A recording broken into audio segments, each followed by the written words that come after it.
नमस्कार। ज्ञानवर्धक की चैनल में आपका बहुत बहुत स्वागत है। आप देख रहे हैं महाभारत के संवेदनशील प्रसंगों को एपिसोड के रूप में।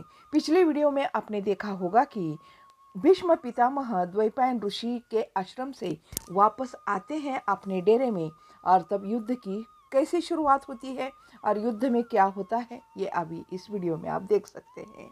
इधर हस्तिनापुर में संजय सीधा धृतराष्ट्र के महल के सामने उतर जाते हैं घोड़े से। वर्षा ऋतु आरंभ होने पर भी वह पसीने से भीगे हुए लगते हैं। घोड़ा भी पसीने से लथपथ हो गया है। हाथ, पैर, मुंह और बाल सब धुले हुए सने हुए लग रहे हैं।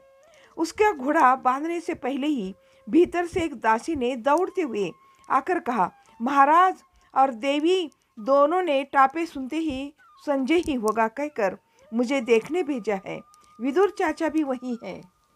तब संजय ने उस दासी से कहा, घोड़ों को पानी पिलाने की व्यवस्था करो और मेरे लिए भी एक लोटा पानी ले आना। कहकर वह दौड़ता हुआ भीतर पहुंचा। उसके कुछ बोलने से पहले ही धृतराष्ट्र पूछ बैठा, तुमने 3 दिन की देर कर दी। हमें तुम्हारे चिंता के नींद नहीं आ रही है। क्या हुआ वहां, जल्दी बताओ। बड़े से पलंग पर एक तकिए के सहारे कंबल ओढ़कर धृतराष्ट्र लेटे हुए हैं। अब धृतराष्ट्र उठ बैठे और पलंग पर तकिए के सहारे टिक गए। उसी पलंग पर आंखों पर सफेद पट्टी बांधे गांधारी बैठी थी। संजय के आने की ध्वनि सुनते ही उस ओर वो मुड़ गई। सामने वाली दीवार पर एक आले में बड़ा सा दिया जल रहा था। विदुर खंबे से टेक लगाए लकड़ी की एक चौड़ी सी चौकी पर सफेद कंबल ओढ़े बैठे हुए थे। युद्ध आज प्रातः ही आरंभ हुआ। दोपहर तक युद्ध देखकर मैं चला आया, संजय ने कहा। धृतराष्ट्र ने पूछा, देर क्यों हो गई युद्ध के लिए? सुना है कि भीष्म को कृष्ण द्वैपायन के आश्रम से लौटे भी 3 दिन हो गए हैं। संजय ने कहा, वे लौट आए। हमारी ओर के भी सब लोग तैयार थे, पर इस बात पर सहमति न थी कि कौन युद्ध आरंभ करे। युद्ध के लिए तो आए हैं वे। जब तक वे ही आरंभ न करे तब तक हम क्यों आरंभ करेंगे? ये पितामह हट करके बैठ गए। अंत में हुआ भी ऐसा ही। इसी बीच कल प्रातः से शत्रु पक्ष में उत्साह एकदम कम हो गया। युद्ध ही नहीं चाहिए। जो मित्र सेनाएं आई है उन्हें लौटकर हम अरण्य में चले जाएंगे, यह विचार उठा। इस कारण उनके द्वारा युद्ध करने में विलंब हो गया। धृतराष्ट्र ने कहा, यदि ऐसा होता तो युद्ध में होने वाली हजारों की मृत्यु के पाप से तो हम बच जाते, है ना देवी? कहकर पत्नी की सहज सहमति के बाद उसने कहा, यह हतोत्साह कैसे आरंभ हो गया और फिर से उत्साह कैसे पैदा हुआ? जरा विस्तार से बताओ संजय। संजय बताने लगा, हमारी ओर के समाचार तो मुझे सरलता से मिल जाते और बीच बीच में दुर्योधन भी कहते रहते थे कि संजय हमारे माता पिता को हमारी पूरी खबर जानकारी देते रहना। संजय आगे कहते हैं कि हमने शत्रु शिविरों में जिन गुप्तचरों को छोड़ रखा है ना, उनसे भी मेरी भेंट होती रहती थी। इस प्रकार जो जो विवरण मुझे मिला है वह बताता हूँ। शत्रु भी सदा गुप्तचर रखते हैं। हमारी ओर कौन कौन है और कौन कौन वास्तविक युद्धोत्साही है, उनमें कितनी शक्ति है, वे भी यह जानने का प्रयास करते रहते हैं। परसों रात अर्जुन के मन में एकदम से एक विचार उठा। शत्रु पक्ष के सेनापति हमें पाल पोस कर बड़ा करने वाले पितामह भीष्म ही तो हैं। उनके सहायक बनकर खड़े होने वाले हैं धनुर्धारी द्रोण, दुर्योधन आदि तो मेरे भाई हैं। राज्य के लोभ में फंसकर उनका वध करना कोई धर्म है? चलो वह भी छोड़ दे। इतने बड़े इस युद्ध में चाहे कोई जीते चाहे कोई हारे, पर यह तो निश्चित है कि हमारे आर्यव्रत के अधिकांश क्षत्रिय मारे जाएंगे।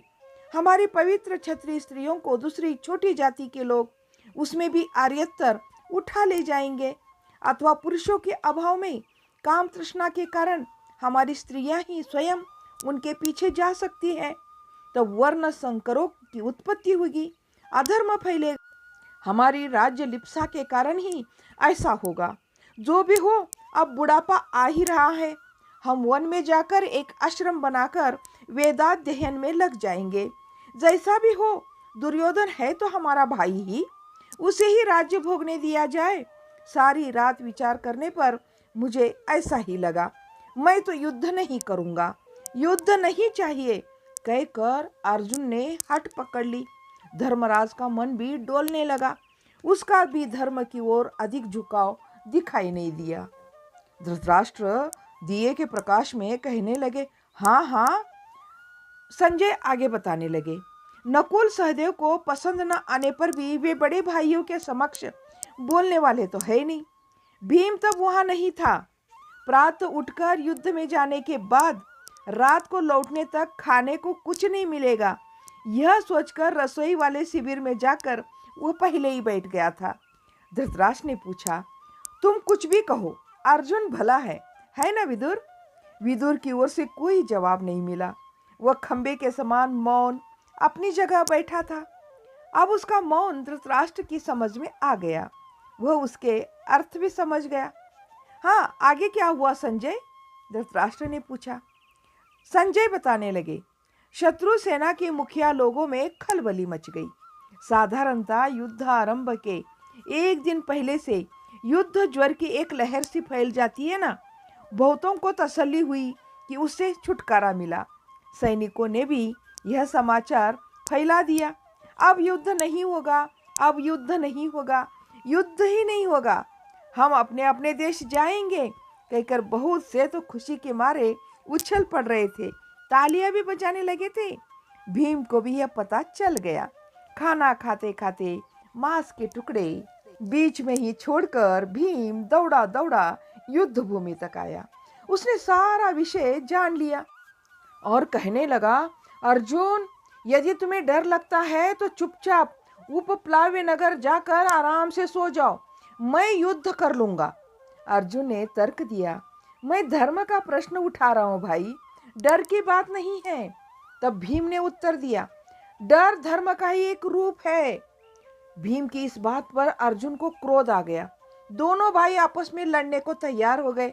बीच में ही धृतराष्ट्र ने पूछा, झगड़ा हुआ क्या फिर? संजय कहने लगा, शायद हो जाता। इतने में धृष्टद्युम्न आ गया, वही द्रौपदी का भाई। द्रौपदी भी आई। उसने अर्जुन को चिढ़ाते हुए कहा, तुम्हारा यह कायर धर्म कैसा? अर्जुन ने क्रोध में उससे भी कहा, संसार में सारे अनर्थ स्त्रियों के कारण ही होते हैं। यह कहकर सारे स्त्री जाति की उपेक्षा की उन्होंने। तब कृष्ण आया। कोई मत बोलो, अर्जुन को मैं समझाता हूँ कहकर उसका हाथ पकड़कर उस अकेले को अपने डेरे में वो ले गया। सारा समय यानी पूरी दोपहर तक शाम रात उसे उपदेश देते रहा। इससे कल प्रातः तक अर्जुन पूर्ववत सामान्य स्थिति में पहुंच गया। उसने क्या उपदेश दिया होगा? विदुर ने पहली बार मौन तोड़ा। धृतराष्ट्र ने कहा, कृष्ण तो बड़ा पाजी है, बड़ा ही चालाक है। संजय आगे कहते हैं कि आरंभ में उपदेश केवल अर्जुन के लिए ही था, पर बाद में दूसरे भी उसमें जा मिले। शेष सेना नायक भी गए, अक्षत्रिय भी भीतर जाकर बैठ गए। वह कोई रहस्य नहीं रहा। अर्जुन का कहना था कि युद्ध में पुरुष मरते हैं, स्त्रियां आश्रयहीन हो जाती हैं, बाद में स्त्रियों पर पुरुषों के हाथ पड़ जाती हैं, बलात्कार से या अपनी इच्छा से, जो भी हो यह सब होता है। कृष्ण कहते हैं, पर तुम यह सब क्यों सोचते हो? केवल क्षत्रिय स्त्रियों के साथ ही ऐसा अधर्म होता है। आर्य स्त्रियों के लिए तो पवित्रता चाहिए, दूसरी स्त्रियों के लिए क्यों नहीं? क्या तुम्हारी परदादी आर्य थी? भीष्म की माता गंगा क्या आर्य थी?